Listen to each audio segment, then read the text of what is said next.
महायुतीचे उमेदवार डॉक्टर सुजय विखे पाटील आणि महाविकास आघाडीचे उमेदवार निलेश लंके यांनी उमेदवारी अर्ज भरले। नगरकरांनी दोन्ही पॅटर्न पाहिले। भाजप उमेदवाराच्या मुख्यमंत्री, उपमुख्यमंत्री तथा गृहमंत्र्यांच्या उपस्थितीत पार पडलेल्या सभेला आणि रॅलीत गुंडांचे पोस्टर झळकले। मुख्यमंत्र्यांच्या सभेला अनेक गुंडांची उपस्थिती होती, तर दुसऱ्या बाजूला निलेश लंके यांनी अत्यंत साधेपणाने अंध आणि अपंग बांधवांना सोबत घेत अर्ज दाखल केला। फकीर असणारे निलेश लंके यांचा विजय निश्चित असून ते दिल्ली देखील जनशक्तीच्या पाठबळावर नक्कीच गाजवतील असा विश्वास शहर काँग्रेस जिल्हाध्यक्ष किरण काळे यांनी व्यक्त केला। मुख्यमंत्र्यांच्या सभेसाठी सकाळी 9 ते 5 या वेळेत बाजारपेठेत नो व्हेकल झोनचा आदेश प्रशासनाने जारी केला। यामुळे व्यापारी, फेरीवाले, हातगाडीवाले, हातावर पोट भरणारे, गोरगरीब, कष्टकरी या सगळ्यांचे व्यावसायिक नुकसान झाले। जनसंवाद यात्रेत सांगता नगर शहरातच शरद पवार, बाळासाहेब थोरात, आदित्य ठाकरे यांच्या उपस्थितीत करण्यात आली। मात्र यावेळी व्यापाऱ्यांना वेठीस धरण्यात आले नव्हते असेही काळे यांनी यावेळी पुढे बोलताना स्पष्ट केले। तसेच निलेश लंके हे 24 तास 365 दिवस उपलब्ध असणारे स्वर्गीय अनिल राठोड यांच्यासारखे भावी मोबाईल खासदार आहेत असेही काळे यांनी नमूद केले। संदीप कोतकर, भानुदास कोतकर, माजी आमदार शिवाजीराव कर्डिले, अरुण जगताप आणि आमदार संग्राम जगताप हेच या रॅलीत हिरो ठरले आणि त्यांचेच फोटो सर्वत्र झळकत होते। मोदी, शहा आणि भाजपच्या इतर नेत्यांपेक्षा या नेत्यांचाच रॅलीवर वर चष्मा राहिला। त्यामुळे भाजपच्या कार्यकर्त्यांमध्ये अस्वस्थता पसरली असून काही जणांनी नाराजीही व्यक्त केली। पक्षाच्या वरिष्ठांसह स्थानिक निष्ठावंतांना या रॅलीत कोणते स्थान होते हा प्रश्नच असून भविष्यातील निवडणुकांमध्ये भाजपच्या निष्ठावंतांची आणखी कोंडी होईल असे भाकीतही काळे यांनी वर्तवले। सध्या लोकसभेची निवडणूक जी आहे ती आपल्या सगळ्यांच्या समोर आहे आणि आपण दोन्ही उमेदवार पाहतोय। भारतीय जनता पार्टीच्या उमेदवारानं ज्या पद्धतीने अर्ज भरला तेही नगरकरांनी पाहिलं आणि महाविकास आघाडीचे उमेदवार निलेश लंके यांनी अर्ज भरला तेही लोकांनी पाहिलं।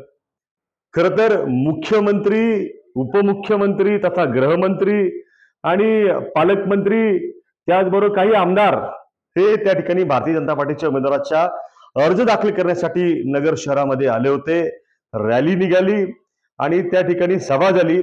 सगळ्या नगरकरांनी व्हिडिओ पाहिले की भाडोत्री लोक कशा पद्धतीने आणले गेले, त्या लोकांना किती किती रुपये त्या ठिकाणी दिले गेले ते आम्ही नाही म्हणत आहे, तर तशा पद्धतीचे व्हिडिओ जे आहेत, ज्यांना तुम्ही जी रक्कम कबूल केली ती रक्कम दिली नाही म्हणून ते लोक त्या ठिकाणी आडाओरड करत होते, हे सगळ्यांच्या समोर त्या व्हिडिओच्या माध्यमातून आलेलं आहे। एवढंच नाही तर त्या ठिकाणी पॉलिटिकल म्हणजे गुंडांचं पॉलिटिकल प्रमोशन जे आहे ते त्या ठिकाणी केलं गेलं।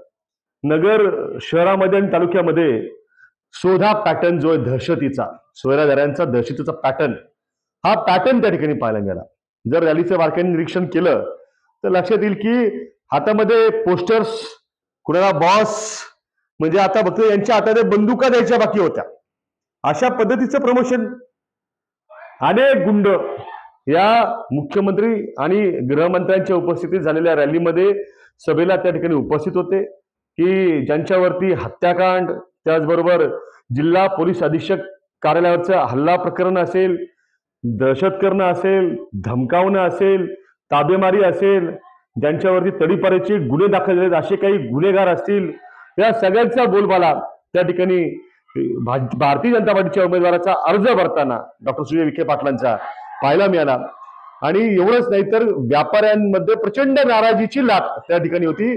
मुद्दा म्हणजे त्यातला जो होता तो अत्यंत महत्वाचा की सकाळी 9 ते 5 या वेळेसाठी त्या ठिकाणी जिल्ह्याच्या पोलीस अधीक्षकांनी ज्या ठिकाणी ही रॅली होणार होती आणि ज्या ठिकाणी सभा होणार होती तिथं नो व्हेकल झोन डिक्लेअर केला। सकाळी 9 ते 5 म्हणजे दिवस अख्खा गेलाच की। बरं, नुसतं बाजारात व्यापारी नाहीत, हातगाडीवाले आहेत, फेरीवाले आहेत, त्या ठिकाणी हातावरती पोट भरणारे लोक आहेत, व्यापाऱ्यांच्या दुकानामध्ये काम करणारे अनेक हजारो त्या ठिकाणी कामगार आहेत, कष्टकरी आहेत, हे सगळे जे आहेत त्या सगळ्यांवरती त्या ठिकाणी उपासमारीची वेळ, त्या ठिकाणी आर्थिक नुकसानीची वेळ त्या सगळ्यांवरती आणि तीव्र संताप होता।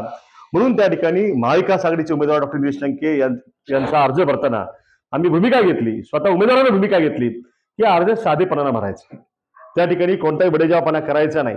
आम्ही सुद्धा शरद पवार साहेब असतील, आदित्यजी ठाकरे असतील, बाळासाहेब थोरात साहेब असतील यांची सभा गांधी मैदानात घेतली, पण त्यासाठी काही व्यापाऱ्यांना वेठीस धरलं नाही. ती सभा जी होती, पण त्यासाठी काही व्यापाऱ्यांना वेठीस धरलं नाही. ती सभा जी होती, ती सभा अत्यंत म्हणजे ज्या काळासाठी रॅली तिथनं गेली तेवढ्या काळापुरते थोडंसं ट्रॅफिकचं मॅनेजमेंट त्या ठिकाणी पोलिसांना करावं लागलं, पण व्यापाऱ्यांना दुकानं त्या ठिकाणी बंद करावं लागली नाही, फेरीवाल्यांना तिथं जावं लागलं नाही. हा फरक त्या ठिकाणी होता. त्यामुळे अशा पद्धतीने पॉलिटिकली गुंडांचं प्रमोशन करून शहरामध्ये दहशतीचं वातावरण निर्माण करून एक वेगळ्या प्रकारचा संदेश देण्याचं काम त्या ठिकाणी भारतीय जनता पार्टीने निश्चितपणाने केलेलं आहे. त्याचा निषेध जो आहे तो त्या ठिकाणी करावा तेवढा कमी आहे. मात्र एक नक्की सांगतो की जसं 365 दिवस 24 तास अनिल भैया हे मोबाईल आमदार म्हणून आपल्यासाठी उपलब्ध असायचे, तशाच पद्धतीनं निलेश लंके हे मोबाईल खासदार म्हणून आपल्यासाठी उपस्थित राहतील. जर कुणावरती, व्यापाऱ्यांवरती आणि बाकी सगळ्या आपल्या शहरातल्या तमाम नागरिकांवरती जर कुणी दहशत करू पाहत असेल, अशा प्रकारे गुंडांचं पॉलिटिकल प्रमोशन करून, तर त्याला कुणी बळी पडू नका, अजिबात घाबरू नका. लोकशाहीमध्ये संविधानानं मतदानाचा दिलेला अधिकार हा अत्यंत मोठा अधिकार आहे. हे पवित्र काम आहे. ते काम तुम्ही सगळ्यांनी करा असं आवाहन मी तुम्हाला करतो आणि एक विश्वास देतो, ग्वाही देतो. तुम्हाला काही अडचण आली तुम्ही उमेदवाराला फोन करा आमच्या, किंवा काँग्रेसला आम्हाला फोन करा.